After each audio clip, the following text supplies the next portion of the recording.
నా సోదరుడు వంగవీటి రాధా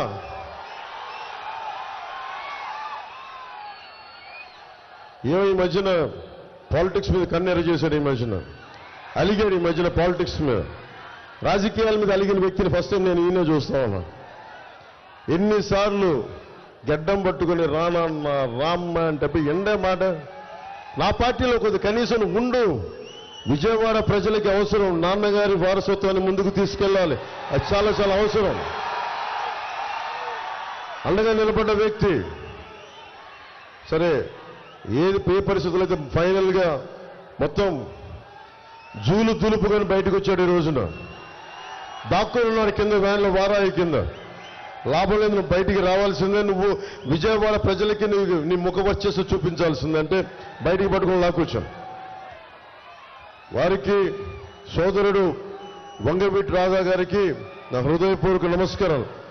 వ్యక్తులు చాలా అవసరం మనకి, బలమైన నాయకుల సమూహం అవసరం. విజయవాడ వెస్ట్కి చెప్తా. విజయవాడ నేను పార్టీ పోటీ చేస్తున్నాను, మనం కూటమి ఉందనగానే జలీల్ ఖాన్ గారు వచ్చారు ఫస్ట్ మన ఎమ్మెల్యే. జలీల్ ఖాన్ గారికి నేను తెలియకపోవచ్చు, కానీ చిన్నప్పుడు నాకు జలీల్ ఖాన్ గారు తెలుసు చిన్నప్పటి నుంచి. ఇక్కడ మాచవరంలో మా పెద్దమ్మ వాళ్ళు ఉండేవాళ్ళు. మరి ఇప్పుడు దర్శకుడిగా ఉన్నాడు మెహర్ రమేష్. మేమందరం ఇక్కడ మాచవరంలో నేను వచ్చేవాడిని. ఎప్పుడు సమ్మర్ హాలిడేస్కి వచ్చేవాడిని, వేసవి సెలవులకి వచ్చినప్పుడు చాలా నాకు అద్భుతంగా ఉండేది. అలాంటి కొండల్లో మాచవరం కూడా అలాంటి కొండ అనుకుంటే అక్కడికి వెళ్ళేవాడిని. అలాంటి సమయంలో మా పెద్దమ్మ అల్లుడు ముఖ్యంగా మాకు జలీల్ ఖాన్ గారి దగ్గర పనిచేసేవారు. ఆయనకి వ్యాపారంలో కొంత భాగస్వామ్యం పనిచేసేవారు ఆయనతోటి. అలా నాకు జలీల్ ఖాన్ గురించి ఎప్పుడు వినేవాడిని. అలాంటి జలీల్ ఖాన్ గారు వచ్చి, మీరు అవకాశం ఇస్తే నేను వెస్ట్ నుంచి పోటీ చేస్తానంటే నాకు నిజంగా తెలియదు.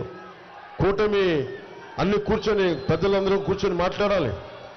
అలాంటిది జలీల్ ఖాన్ గారికి మనసు ఇప్పి నేను జనసేనలోకి వస్తానంటే మనస్ఫూర్తిగా రోజున ఒకటే చెప్పాను, జనసేనగా మీరు టీడీపీలో ఉన్న జనసేనలో ఉన్న మనందరం అన్ని పార్టీల ఐక్యతతో పనిచేస్తున్నాం.